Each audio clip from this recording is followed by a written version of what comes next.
तो हमारे राघव जू के, राघव जू हमारे हैं। सादर जय सिया राम, नमो राघवाय, जय श्री कृष्ण। समस्त सनातन धर्मावलंबियों, भाइयों, बंधुओं, माताओं, आप सबका सादर स्वागत है। शरद पूर्णिमा से कार्तिक मास का आरंभ हो रहा है। इस कार्तिक मास में कैसे सरलता पूर्वक इस मास में व्रत, पूजन, अनुष्ठान करके हम भगवान को प्रसन्न कर सके, इस विषय पर आज मैं आपसे चर्चा करने के लिए उपस्थित हुआ हूँ। शरद पूर्णिमा से कार्तिक मास का आरंभ हो रहा है। कार्तिक मास हमारे सनातन धर्म में बहुत महत्वपूर्ण मास माना जाता है, क्योंकि इस मास में श्री कार्तिकेय स्वामी का प्रागट्य उत्सव मनाया जाता है। श्री भगवान कृष्णचंद्र जी की दामोदर अर्थात दाम रस्सी, दाम संस्कृत में अर्थ होता है रस्सी, और उदर तो पेट को कहा जाता है। तो भगवान की उखल बंधन की लीला इसी मास में हुई थी, इसलिए इसे दामोदर मास के नाम से भी जाना जाता है। इस मास में कैसे हम व्रत करें, पूजन करें, अनुष्ठान करें, क्या करें, कैसे करें, तो ध्यान से श्रवण करें। शरद पूर्णिमा के दिन से ही यह मास आरंभ हो रहा है। तो प्रातः सर्वप्रथम सूर्योदय से पूर्व उठें। स्नान करने के लिए आसपास सरोवर हो, तालाब हो तो अत्यधिक उचित है, और नहीं हो तो उसमें भी कोई चिंता की बात नहीं। अपने घर के ही पात्र में आप जल भर कर रखें, और जल भर कर उसमें थोड़ा तिल जौ छोड़ करके गंगा मैया का स्मरण करके स्नान करें। स्नान करने के पश्चात एक ताम्र लोटे में जल ले लें, उसमें लाल चंदन पुष्प, लाल पुष्प और थोड़ा रूली पीला अक्षत डाल करके सूर्य भगवान को अर्घ्य दें। ये पूरे मास भर आपको नियम निभाना है। उसके पश्चात हो सके तो साबुन का उपयोग स्नान के समय ना करें, ये व्रत का नियम है।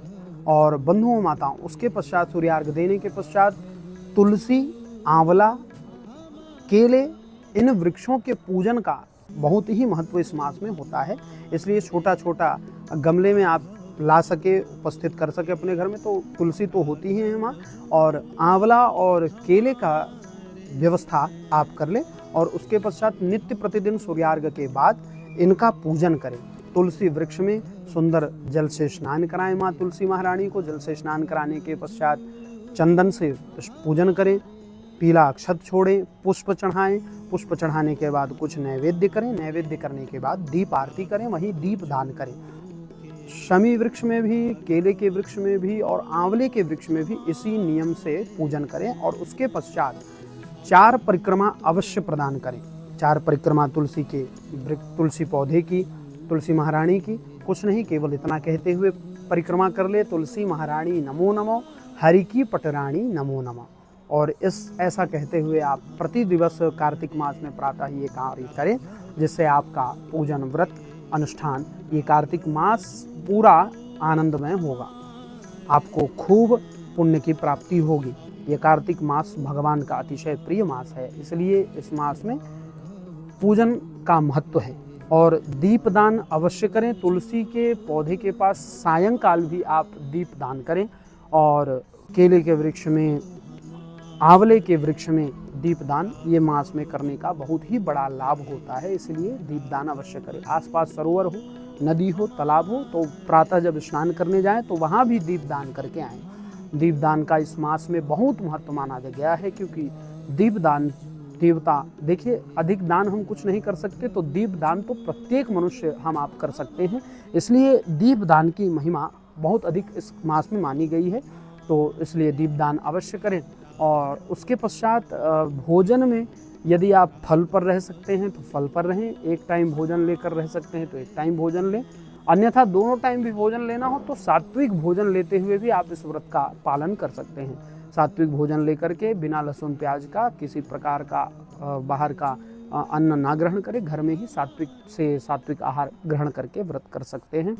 और बंधुओं, माताओं, इसके पश्चात ये व्रत करने के पश्चात कार्तिक पूर्णिमा तक, शरद पूर्णिमा से लेकर कार्तिक पूर्णिमा तक ये नियम आपको निभाने हैं, और इससे आपका पुण्य वर्धन होगा। भगवान का प्रिय मास है, इसलिए ये सारे नियम आपको इस मास में करने चाहिए। और बंधुओं, कार्तिक महात्म का ग्रंथ मिलता है बाजार में, तो वो महात्म का ग्रंथ ले आएं, और प्रति दिवस एक महात्म आप तुलसी महारानी के वृक्ष के सामने बैठकर उसका पाठ करें, पठन करें।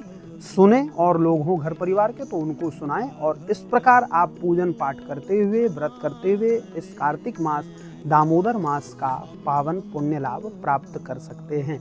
आगे पुनः हम इसी प्रकार पूजन, अनुष्ठान, व्रत की महिमाओं को लेकर के आपके सामने उपस्थित होंगे। तब तक के लिए सबको सादर जय सिया राम, नमो राघवाय, जय श्री कृष्ण। तो हमारे राघव जो